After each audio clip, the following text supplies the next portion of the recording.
បាទជំរាបសួរពុកម៉ែបងប្អូនមើលមកនេះមកថ្ងៃនេះពិសេសណាស់ពូមីងលោកអ៊ំលោកតាលោកយាយមកទទួលវិញ្ញាបនបត្រដោយក្តីរំភើបរីករាយមើលមួយផ្លែតដូចបញ្ចប់វគ្គសិក្សាអីអញ្ចឹងប៉ុន្តែការពិតពួកគាត់សុទ្ធសឹងតែជាបេក្ខភាពទទួលជ័យលាភីជាគ្រួសារគំរូនៅក្នុងឃុំស្ថិតនៅក្នុងស្រុកលវាអែមខេត្តកណ្ដាលយើងនេះ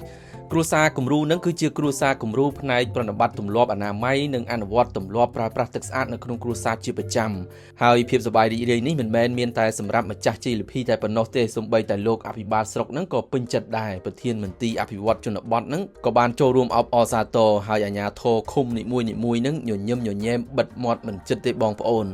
បាទទម្រាំជ្រើសរើសជ័យលាភីទាំង58គ្រួសារនេះបានមិនមែនជារឿងងាយស្រួលនោះទេពួកគាត់ត្រូវឆ្លងកាត់ការប្រកួតប្រជែងអនុវត្តទម្លាប់ប្រើប្រាស់ទឹកស្អាតនិងអនាម័យនៅតាមគ្រួសារហើយមានគណៈកម្មការវិយតម្លៃដាក់ពិន្ទុពីតំណាងជនបង្គោលអនាម័យឃុំរដ្ឋបាលស្រុកអ្នកជំនាញរបស់អង្គការ Water Aid កម្ពុជាហើយទទួលស្គាល់ដោយមន្ទីរអភិវឌ្ឍជនបទខេត្តកណ្ដាលទាល់តែគ្រួសារបេក្ខភាពនោះអនុវត្តបានត្រឹមត្រូវនិងគ្រប់លក្ខខណ្ឌបច្ចេកទេសទើបជាប់បើអនុវត្តលំច្បាស់ជាមិនជាប់ទេគឺធ្លាក់ហើយនាងខ្ញុំគឺមានសេចក្តីសប្បាយរីករាយណាស់ដែល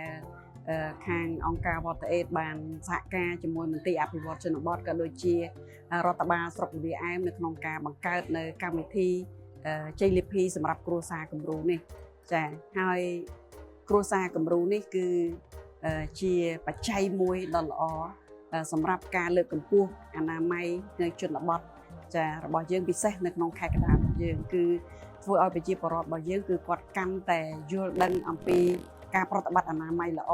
ការធ្វើឲ្យបរិស្ថានស្អាតនៅក្នុងក្រុមគ្រួសាររបស់គាត់ក៏ដូចជាការ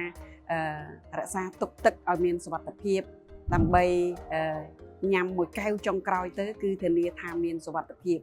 បើគិតទៅល្អមួយយ៉ាងដែរនេះគឺជាសកម្មភាពមួយគួរឲ្យកោតសរសើរនិងលើកទឹកចិត្តខ្លាំងមែនទែនអំពីការផ្លាស់ប្រែឥរិយាបថរស់នៅបែបវិជ្ជមាននៅក្នុងគ្រួសារដោយសារគ្រួសារទាំងអស់នឹងចាប់ផ្ដើមគិតគូរពីរឿងទឹកស្អាតហើយទម្លាប់អនុវត្តអនាម័យល្អជាប្រចាំធ្វើដូចនេះគឺធ្វើឲ្យគ្រួសារទាំងមូលនឹងមានសុខភាពល្អហើយទទួលបានវិញ្ញាបនបត្រទទួលស្គាល់ពីអាជ្ញាធរជំនាញព្រមទាំងរង្វាន់លើកទឹកចិត្តពីកម្មវិធីថែមទៀតធ្វើឲ្យគាត់កាន់តែប្រតិបត្តិអនាម័យដ៏ស្អាតល្អនេះគឺឲ្យបានជាប្រចាំទៀងទាត់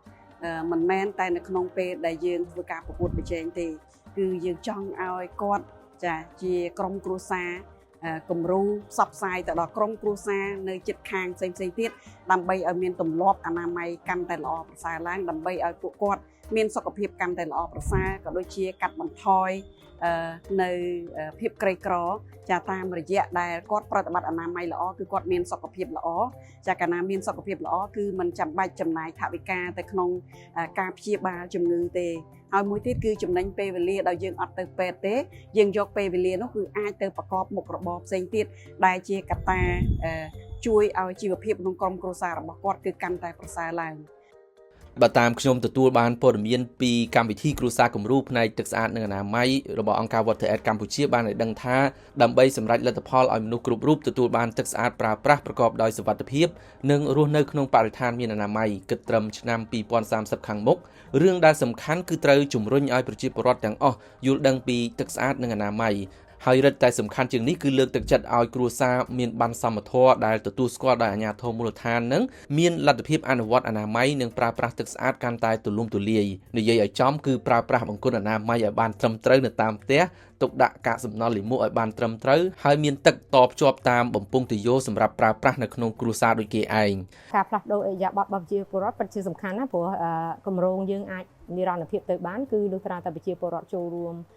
ផ្លាស់ប្ដូរឥរិយាបថគ្រប់គ្នាអញ្ចឹងបើសិនជាឧទាហរណ៍ថាយើងតទឹកឲ្យគាត់ហើយគាត់អត់ប្រើប្រាស់ហើយគាត់ផ្ដាច់ទឹកវិញអាហ្នឹង